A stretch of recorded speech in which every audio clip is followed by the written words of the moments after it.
नमस्कार साथियों, मैं डॉक्टर दिनेश कुमार पांडे। साथियों, वर्ण विचार की प्रश्नोत्तरी में दूसरा भाग हम लोग लेकर आए हैं और चलते हैं सीधे प्रश्नों की ओर। तो आज का पहला प्रश्न है कि निम्न में कौन सा वर्ण उच्चारण की दृष्टि से दंत नहीं है। जैसा कि हम जानते हैं कि जो हमारा दंत वर्ण है, दंत वर्ण में हमारा लृ, ता वर्ग और सा। तो ता वर्ग में हमारा आता है ता, था, द, धा और न। तो अब इसमें हम देखें तो ता भी इसके अंतर्गत है, ना भी इसके अंतर्गत है, दा भी इसमें है। तो टा वर्ग जो है यही हमारा आंसर होगा कि ये दंत वर्ण नहीं है। अगर दंत वर्ण ये नहीं है तो टा किससे है? टा ये मूर्धा से, इसका उद्गम स्थान, उच्चारण स्थान मूर्धा है। तो ये कौन सा वर्ण है? ये मूर्धन्य वर्ण है। तो आंसर भी यहां पर कौन सा होगा? आंसर भी चौथा यानी टा होगा। अगला प्रश्न, निम्न में से कंठ ध्वनियां कौन सी हैं?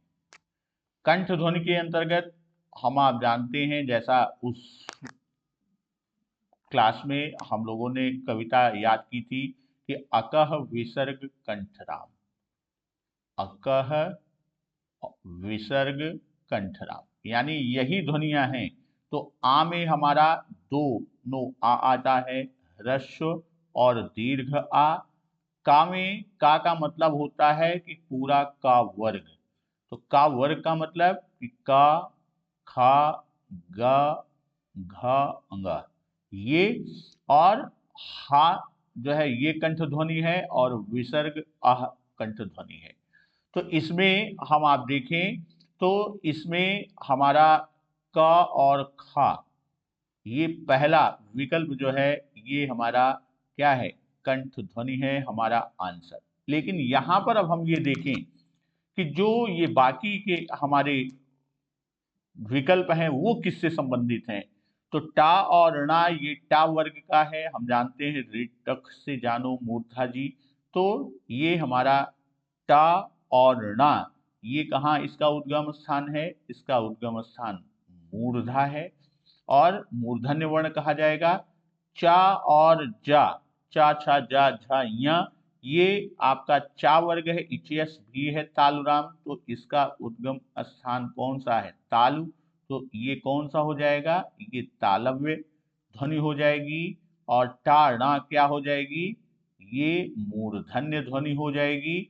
और या और रा, तो इसमें रा जो है, रा ये तो मूर्धन्य है, किंतु या जो है, या जो ध्वनि है यह तालव्य ध्वनि है। लेकिन प्रश्न जब पूछ रहा है कि प्रश्न में कह रहा है कि कौन कंठ ध्वनि कौन सी है, तो कंठ ध्वनि का खा है।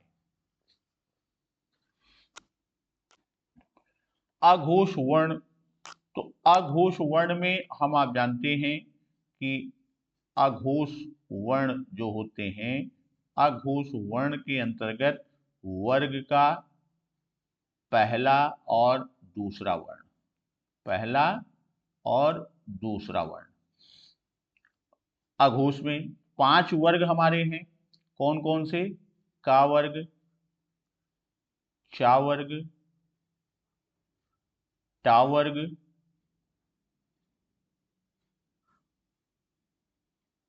ता वर्ग और पा वर्ग, और पा वर्ग। अब इन वर्गों में यदि हम देखें, का में पहला और दूसरा, पहला का है, दूसरा खा। चा वर्ग में पहला चा और दूसरा छ। टा वर्ग में टा और ठा है, ता वर्ग में ता और था है, पा वर्ग में पा और फा। तो अघोष में ये आते हैं और तीनों श आते हैं, तीनों श। अघोष वर्ण में एक तो वर्ग का आया और तीनों स आते हैं हमारे, ये भी अघोष में। तो अब यहाँ देखिए आ, इसमें क्योंकि स्वर सभी घोष होते हैं यानी सघोष, तो स्वर नहीं है। जा, ये चा वर्ग का तीसरा है तो पहला दूसरा ही होता है, ये भी नहीं। हा इसमें नहीं है क्योंकि हा घोष में जाता है, तो बचा कौन सा, और यहाँ सा हमारा दिया है। तो घोष अघोष वर्ण में जब हम बात करेंगे तो सा अघोष वर्ण इन दिए हुए वर्णों में है और यही हमारा आंसर होगा। इनमें संयुक्त व्यंजन कौन सा है? तो संयुक्त व्यंजन इसमें सीधे सीधे देखने में ही पता चल रहा है, ज्ञा है। और ज्ञा किन दो का संयुक्त रूप है? यह जा और या का संयुक्त रूप है। दा जो है ये ता वर्ग का वर्ण है व्यंजन।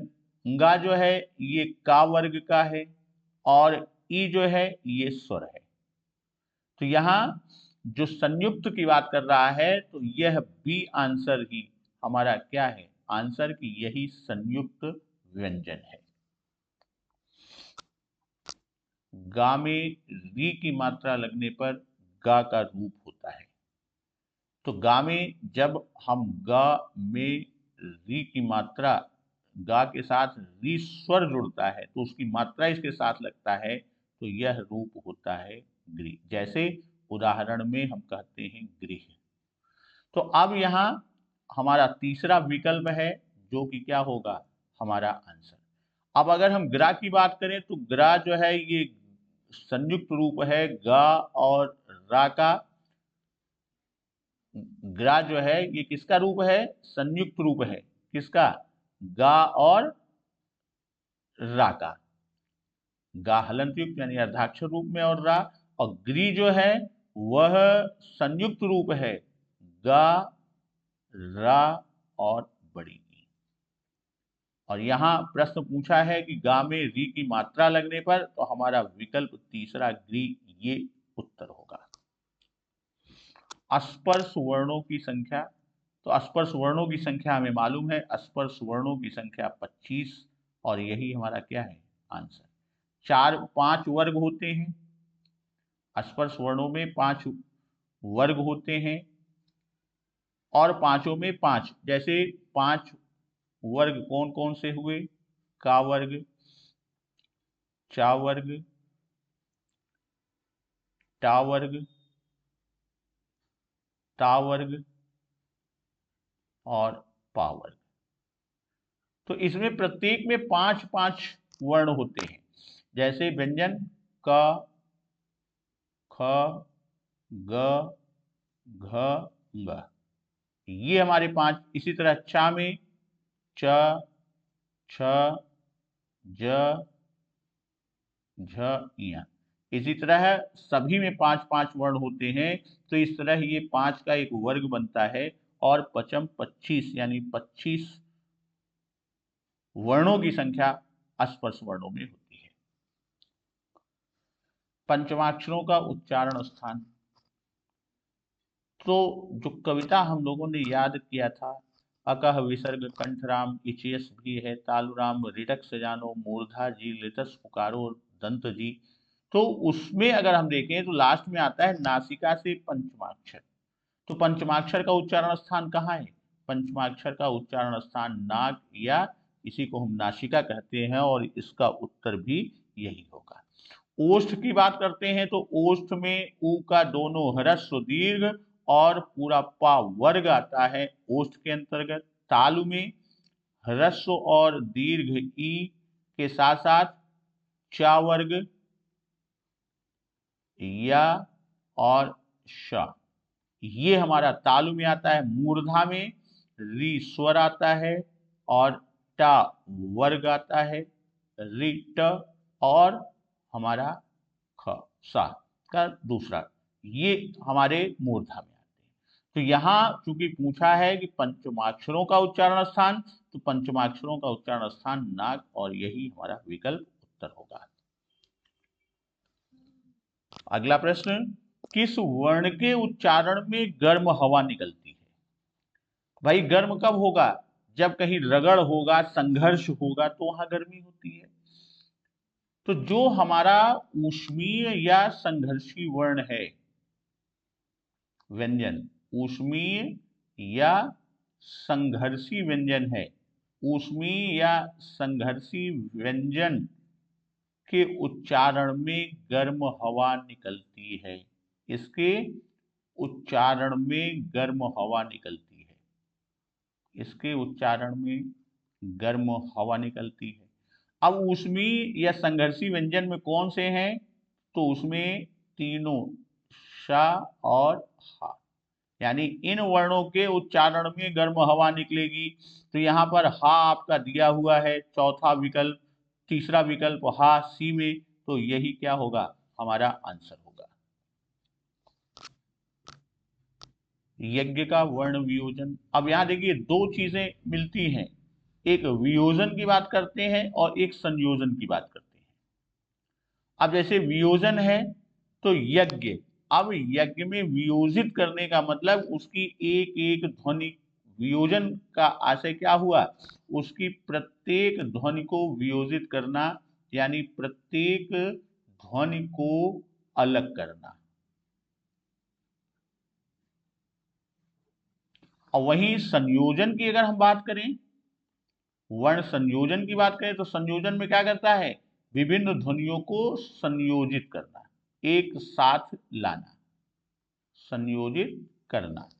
तो अब यहाँ यज्ञ, यानी इसमें या में जैसे या है तो या ज्ञा, तो इसमें या में दो ध्वनियां हैं, या हलंत धन आ, धन। ज्ञा में तीन ध्वनियां हैं, ज्ञा में एक तो हमारा जा, धन या, धन आ। तो इस तरह ये तीसरा विकल्प या धन आ, जा, धन या, धन आ, तो ये हमारा क्या होगा? यही हमारा आंसर होगा। अब यहां अगर हम संयोजन की बात करें, अगर हम यही विकल्प दे देते इसको और कहते कि या धन आ, धन जा, धन या, धन आ का संयोजित रूप कौन सा होगा, तब उसका उत्तर, इसी का उत्तर हो जाता यज्ञ। ओ का निर्माण हुआ है। देखिए ओ क्या है? ये संयुक्त स्वर है, ये संयुक्त स्वर। संयुक्त स्वर में चार संयुक्त स्वर कितने हैं?